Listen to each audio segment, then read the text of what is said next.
पके हुए कद्दू से बने हैं ये दही वड़े। कोई आटा मैदा सूजी का इस्तेमाल नहीं हुआ और ये व्रत में भी खा सकते हैं। इतने सुपर सॉफ्ट नरम बनते हैं। कोई दाल भी इस्तेमाल नहीं किया है मैंने। और इसमें रेड चटनी से लेकर ग्रीन चटनी, ये सारी चीज़ें व्रत में खाई जा सकती है। और ये दही वड़े खाने के बाद तो आप भूल ही जाएंगे कि दाल से भी दही वड़े बनते हैं। इतना मज़े के बनते हैं ये कि कोई नहीं बता पाएगा कि आपने इसे दाल से नहीं बल्कि कद्दू से बनाया है। व्रत के लिए एकदम बेस्ट रेसिपी है। अगर आप भी व्रत का रोज़ रोज़ मीठा मीठा खाकर बोर हो गया ना, तो ये रेसिपी एक बार ज़रूर ट्राई करना। सच में खुश हो जाने वाले हो।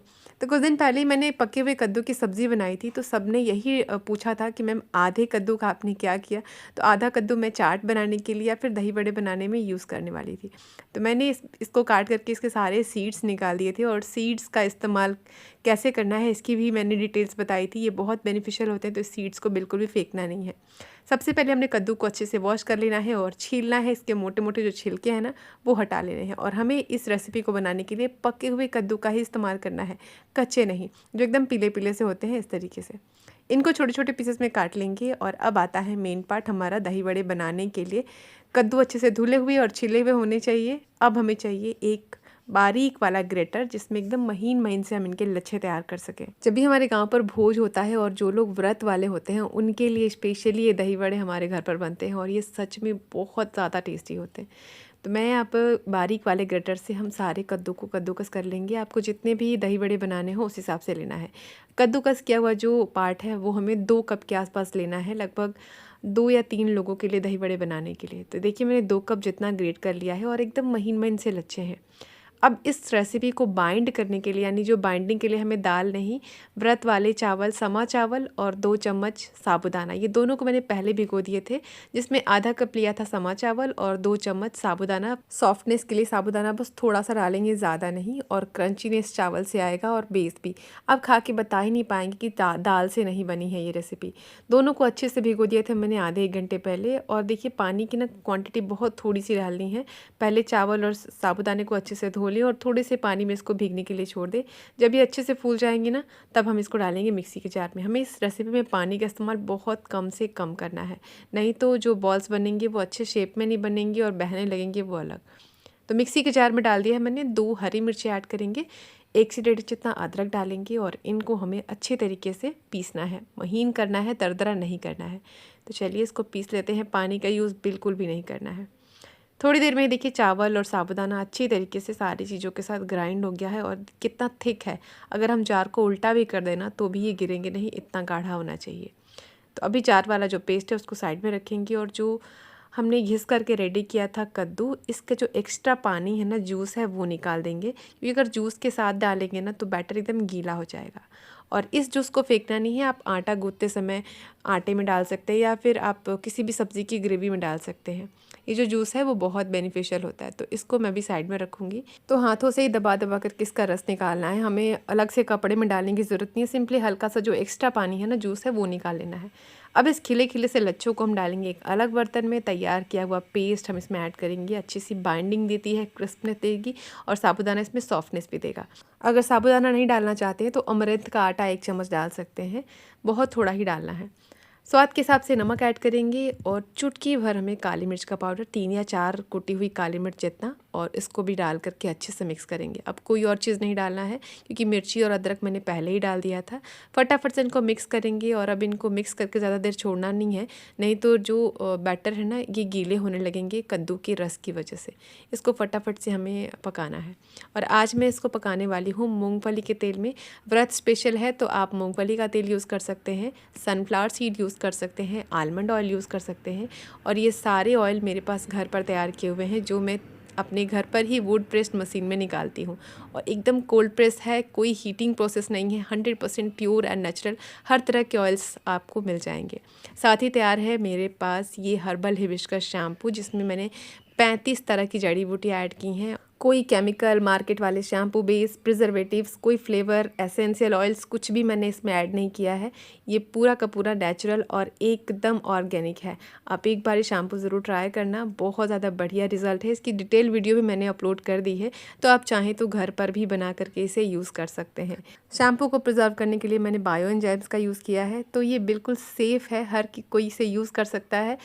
हेयर फॉल के लिए, डैंड्रफ के लिए, इची स्कैल्प के लिए और स्मूथ बालों के लिए बहुत बढ़िया। बेसिकली ये जो शैम्पू है वो स्कैल्प पे काम करता है, तो आपके स्कैल्प के आसपास के जो बाल हैं वो बहुत सॉफ्ट हो जाते हैं। एक्स्ट्रा कंडीशनर के लिए आप चाहें तो अपनी बालों के एंड्स पर कंडीशनर ज़रूर से लगाएं ताकि बाल उलझे नहीं। बाकी ये शैम्पू रिजल्ट्स बहुत अमेजिंग देता है आप अगर सही तरीके से यूज़ करें। हेयर ग्रोथ के लिए हमारे पास हर्ब इन्फ्यूज़ ऑयल्स भी रेडी हैं जो 6 मंथ के लिए 7 तरह के ऑयल्स में इन्फ्यूज़ किए जाते हैं अलग अलग जड़ी बूटियों के साथ। तो जिनको भी चाहिए नीचे व्हाट्सअप नंबर दिया है, आप अपना ऑर्डर प्लेस कर सकते हैं। चलिए अब दही बड़े बनाने के लिए बैटर हमारा रेडी है। मैंने पीनट ऑयल यानी मूंगफली का तेल डाल दिया है पैन में। अब हमें बैटर लेना है एक थोड़ा सा, लगभग 2 टेबलस्पून जितना, और इसमें बीच में कोई भी नट्स आप डाल सकते हैं, काजू या फिर किशमिश। और अब हम इनको इस तरीके से डीप फ्राई कर लेंगे। आप अगर फ्राई नहीं करना चाहते और मेरी तरह हेल्थ कॉन्शियस है तो आप अप्पे पैन में भी इसके छोटे छोटे से वड़ियाँ तैयार कर सकते हैं, लेकिन अगर फ्राई करके बनाते हैं ना तो सुपर डुपर टेस्टी बनते हैं। दोनों ही ऑप्शन आपके पास है, चाहे तो आप अप्पे पैन में बनाएं या फ्राई करके। बस थोड़ी देर के लिए हाई फ्लेम पे इनको कुक करना है ताकि अच्छी तरीके से क्रिस्प हो जाए और अंदर से भी कुक हो जाए।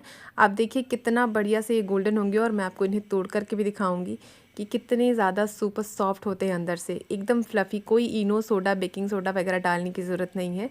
जब भी व्रत करते हैं तो एक ही सवाल मन में होता है कि हम तो व्रत करेंगे लेकिन सारे लोग क्या खाएंगे। तो ये रेसिपी एकदम परफेक्ट है, आपके साथ साथ हर कोई इसे खा सकता है और वो भी मन भर के। इतना ज़्यादा मज़े के बनते हैं। तो सारे मैंने इस तरीके से फ्राई कर लिए हैं। चलिए मैं आपको इन्हें तोड़कर दिखाती हूँ कि कितने ज़्यादा बढ़िया क्रिस्प एकदम अंदर से सॉफ्ट बने हैं। अभी ये काफ़ी गर्म है, फिर भी मैं आपको तोड़कर दिखा रही हूँ। देखिए कद्दू के लच्छे एकदम अच्छे से कुक हो गए हैं और ये जो बॉल्स हैं अंदर से एकदम बढ़िया सुपर सॉफ्ट बने हैं। ये देखिए जो रस को अच्छे से अब्जॉर्ब भी करेंगे। तो अब इसको पानी में डालने की ज़रूरत नहीं है, डायरेक्ट हमें दही को रखना है अलग बर्तन में, उसको अच्छे से फेंट लेना है थोड़ा सा पानी डाल करके। जो दही है वो बहुत गाढ़ा नहीं रखना है, नहीं तो जो बॉल्स हैं वो अच्छे से अब्जॉर्ब नहीं कर पाएंगे दही को। हल्का सा इसको पतला करना है। मिठास के लिए मैं इसमें तल मिश्री का यूज़ कर रही हूँ। ये ताड़ की मिश्री होती है, व्रत में मैं स्पेशली सफ़ेद चीनी यूज़ नहीं करती, इसलिए ताड़ मिश्री डाल रही हूँ। इससे भी बहुत अच्छी मिठास होती है और आप इसको रोज़ भी यूज़ कर सकते हैं चाय के लिए। दही में आप चीनी के बजाय गुड़ का यूज़ भी कर सकते हैं। अच्छी तरीके से इनको फेंट लेंगे, एकदम स्मूथ कर देंगे ताकि एक भी लम्प्स ना रहे, एकदम स्मूथ कंसिस्टेंसी होनी चाहिए। तो देखिए जो चीनी हमने डाली थी तल मिश्री वो अच्छी तरीके से घुल गई है। अब बारी आती है बॉल्स को सजाने की। तो सारे बॉल्स मैंने रख दिए हैं अलग बर्तन में। इनको हम दही में अच्छे से डिप करेंगे। ये जो कद्दू के वड़े हैं ये भी हल्के गर्म हैं, तभी हम दही इसके ऊपर डालेंगे ताकि जल्दी से ये अब्जॉर्ब कर ले दही को, और इसको पूरी तरीके से दही में हमें डुबो देना है। इसके ऊपर अब मैं डालूंगी आमचूर पाउडर। ये कच्चे आम का पाउडर है, यानी सुखा करके उसको ग्राइंड कर लेते हैं, तो इसको व्रत में आराम से खाया जा सकता है। चुटकी भर इसमें सेंधा नमक ऐड करेंगे, कुटी हुई काली मिर्च का पाउडर और थोड़े से भुने हुए जीरे का पाउडर इसके ऊपर स्प्रिंकल करेंगे। अब बारी आती है चटनी की। मैंने यहाँ पर ग्रीन चटनी बनाई है धनिया और पुदीने की, वो तो आप रोज़ ही बना लेते होंगे व्रत के लिए, लेकिन अभी बारी आती है लाल वाली चटनी। ये कैसे बनाएं इसकी वीडियो मैंने कुछ दिन पहले ही अपलोड करी थी, जो बनी है कच्चे आलू से। स्पेशली व्रत के लिए ही चटनी बनी है। किसी भी नाश्ते में ये बहुत ज़्यादा गज़ब की होती है। आराम से 1.5-2 महीने के लिए आप इसको स्टोर भी कर सकते हैं फ्रिज में, इतनी ज़्यादा मज़े की होती है। तो आप जा कर के वो वीडियो देख लेना और व्रत के लिए चटनी बनाना मत भूलना। देखने में ही लग रहा है ना इमली से बनी है, बट ये कच्चे आम और कच्चे आलू से बनी है और टेस्टी भी बनती है। तो दही बड़े के ऊपर मैं यही वाली चटनी डालूंगी और आप देखिए हमारे दही बड़े लग भी नहीं रहे हैं कि ये दाल से नहीं बने हैं। देखने में भी उतने ही शानदार हैं और खाने में उससे कई गुना शानदार। थोड़े से एक्स्ट्रा क्रंच के लिए मैं डालूंगी भुनी हुई मूंगफली और बस रेडी है हमारी बहुत ही गज़ब की दही बड़े या दही भल्ले, आप जो भी कहो। खाने में ये बस मज़ेदार है।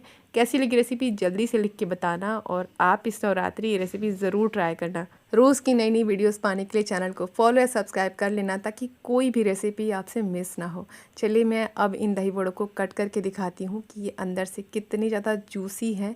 ये देखें बॉल्स एकदम सुपर सॉफ्ट हो जाते हैं, खाने के बाद भी आपको पता नहीं चलेगा कि दाल नहीं डाला है इसमें। तो व्रत के लिए हमारे लिए भी तैयार है और बच्चों ने भी इसे खूब मज़े से खाया। उन सारे लोगों को शेयर कर दीजिए और टैग कर दीजिए जो लोग इस बार नवरात्रि का 9 दिन व्रत कर रहे हैं और बोरिंग खाना खा रहे हैं। जब भी वो पूरे दिन का उपवास करते हैं तो शाम को कुछ ऐसा मिल जाए जो इतना ज़्यादा एनर्जेटिक और मज़ेदार हो तो दिन बन जाता है। तो जल्दी से बनाइए। कल फिर मिलूँगी और एक नई रेसिपी के साथ। तब तक के लिए take care and bye bye.